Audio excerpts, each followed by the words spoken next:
Well, let's talk a bit about that. We have this story from People.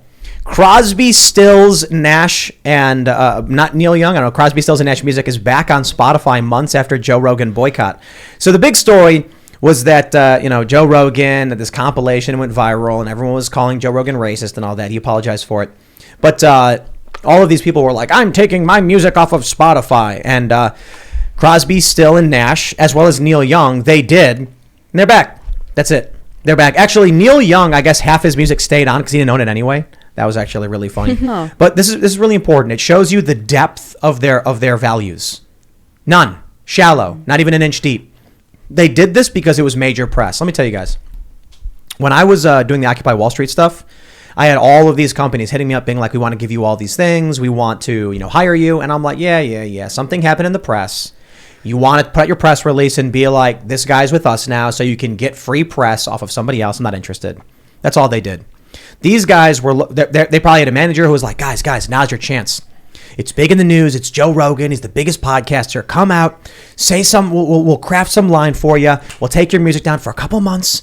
We'll quietly put it back up. No one will say anything. You'll get tons of press. People will buy tickets to your shows. That's it. That's American politics. Politics is pop culture. People are losing their minds. They're throwing bricks at each other's faces because of dumb people like this. I mean, an alternative explanation could be that they just didn't realize that it would have ultimately no impact on whether or not Joe Rogan who stayed is at making Spotify. more money for Spotify? Yeah. Joe Rogan? Yeah. Or this folk group that nobody's heard of? They're really famous. They are, but I mean, anymore? How much money are they making off of streams? I mean, anywhere close to Joe Rogan? That's right. That's the right point. From the demographics that are actually watching and listening to Spotify, they realized particularly. Spotify didn't care about their overinflated egos. And they came crawling back and then saying that they're going to give their proceeds to charity for COVID-19 disinformation. To me, that seems like a very soft landing for them to return, to say, well, we're not doing this for ourselves. We're just doing this for everybody else. I don't know why they left to begin with. Neil Young was the thorn, and he probably called Stills, Nash, and Crosby and was like, dudes, we got to stop something, my politics. And they're like, well, Neil knows what he's talking about. All right, Neil, we got your back. And then they left, and they're like, "What are we doing? This is ridiculous." I mean, anybody who Neil left the band anyway. Anybody who knows anything about Crosby, Stills, Nash, and Young is that they've always been ardent authoritarians supporting the machine and the government. This is par for the course for who they represent. Through their music? Their song "4 Dead in Ohio" about the Kent State shootings in support of it was all about supporting the shooting. Love that. Yeah. I mean, they're about the most anti-authoritarian band in the 70s. No, but of them. One of the comments on this article was about the fact that they're baby boomers, and baby boomers are all about having the appearance of being freedom fighting underdogs, but they're actually totally pro system. I wonder if it's when you're younger, you just give the middle finger to the previous generation, and then when you're older, you're now I think that's something they started. Right. I don't think it was ever like that before. Didn't the baby boomers start that? I don't think so. I mean, there's that joke from The Simpsons we like to reference where Abe Simpson is like, I used to be with it, but then they changed what it was. Now what it is scary. You know that bit? And then he's like, it'll happen to you too. Radio radicalized the youth of the time, and then TV. It was the TV generation finally was like, look at what we are. We can't have men beating women. That's not normal. We got to fix something about society. Because in the TV shows, they'd be smacking, and they're like, wow, what have we become? So they were kind of the first generation that was able to... I like Sean Connery's I like James Sean Bond, Connery, you know. and he talks about backhanding women. There's videos of him like It's in defense of hilarious. backhanding. You know, it's crazy. It's funny. Does he do that? Yeah. There's a video of him like talking about why it's Notoriously. quality and what's the value of it and all that on What? YouTube. Really? Yeah, it was well Don't after hit it was like people. decided And not good on cool. him. Oh, no. These Wow. guys, just because of TV and mass media, this is like Was- the mass media generation. These guys. Wasn't there like some singer who would beat his kids with a sack of oranges? Oh my gosh. I don't know. Why a don't know sack about of a sack of oranges? oranges. Because the it hurts you, but the damage is to the flesh of the orange, so it doesn't show marks or something like that. Jeez. Oh my gosh. Yeah, That's it's pretty terrible. brutal. Dude, I think like the silent. What are this? Is like the silent generation or the lost generation? The World War II generation. They were brutal. Were they the greatest generation? That was- that was before. I think when we started naming the Greatest was World War II. generations, that was like when the mistakes started happening.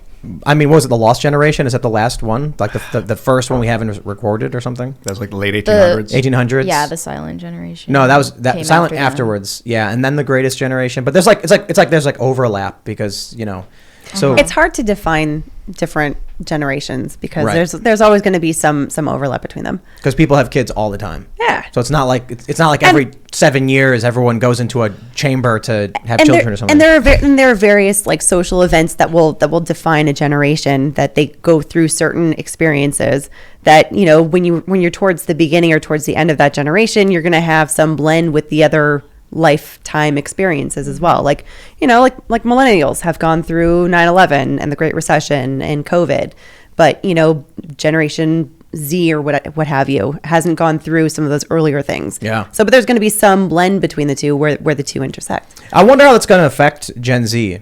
Obviously, the older generation had, well, depending on which generation, you had Vietnam and things like that in the draft, the boomers.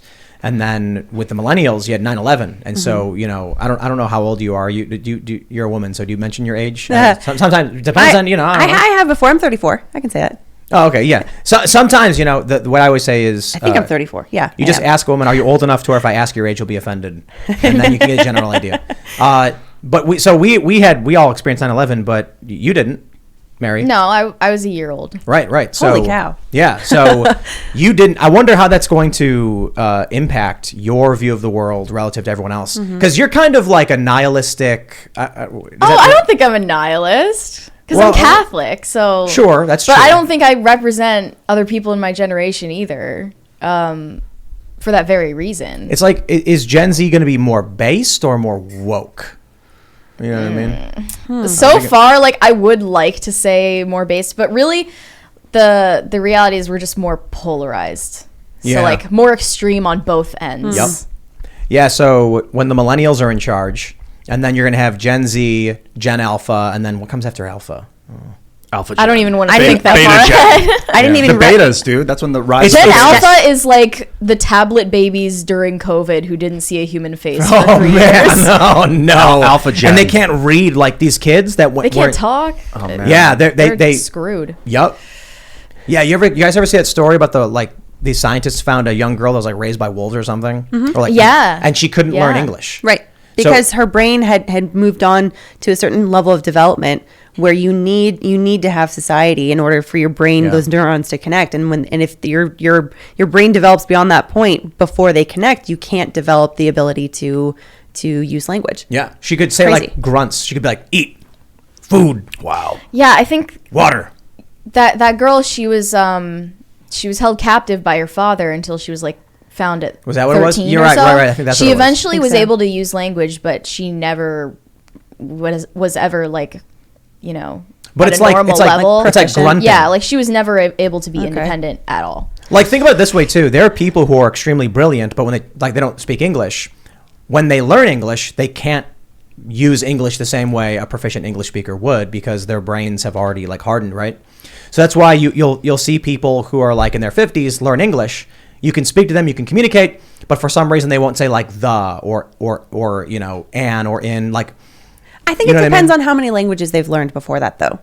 For sure. I'm just saying that there are very intelligent people who in their native tongue could explain to you Yeah. theories of the universe, but in English, you know, say like, me like eat pizza, fun. And you're like, I got the idea.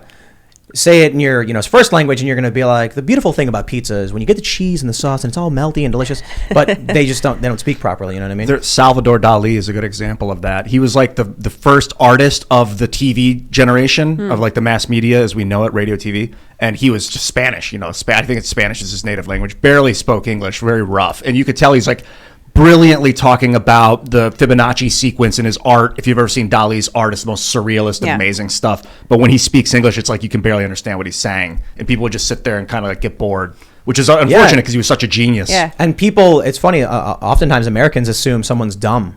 They're unintelligent because they're not that good at speaking English. I don't They know. don't I speak think English Americans all good. are some of the most like gracious about that because so many people have immigrated here. I think it depends, though. I don't know. I've seen both sides of that. Yeah, I Yeah, mean, go but either like way. try to speak French in France. They're gonna be mean to you. When I went to Spain, they were mean to me. And I can actually speak like baby kindergarten level Spanish. Yeah. And they would like, man, I was surprised. I think in America we at least appreciate that someone is trying. Yeah. I think it also depends on the size of the country too, and the level of of spread of that language across the world. If it's a smaller country with a smaller language, or a language that's spoken by fewer people, they definitely will appreciate the effort. I think there's a through line with Crosby, Stills, Nash and Young with this, because people from that generation, their brains have formed. And now with this new information of the age, it's like, yeah, they knew that Vietnam was screwed. They knew that there was maybe false flags. They knew, but they didn't quite understand the liberal economic order. Whatever you want to call it, this world order thing that had been established. They didn't understand that there was they definitely will. There was like a multinational corporate attempt at a takeover of the planet. It didn't. They just thought like righteousness is good, the American government's bad. Let's work it out. I don't understand then why do boomers trust authoritarian regimes like so easily? Like why do they trust authority so automatically?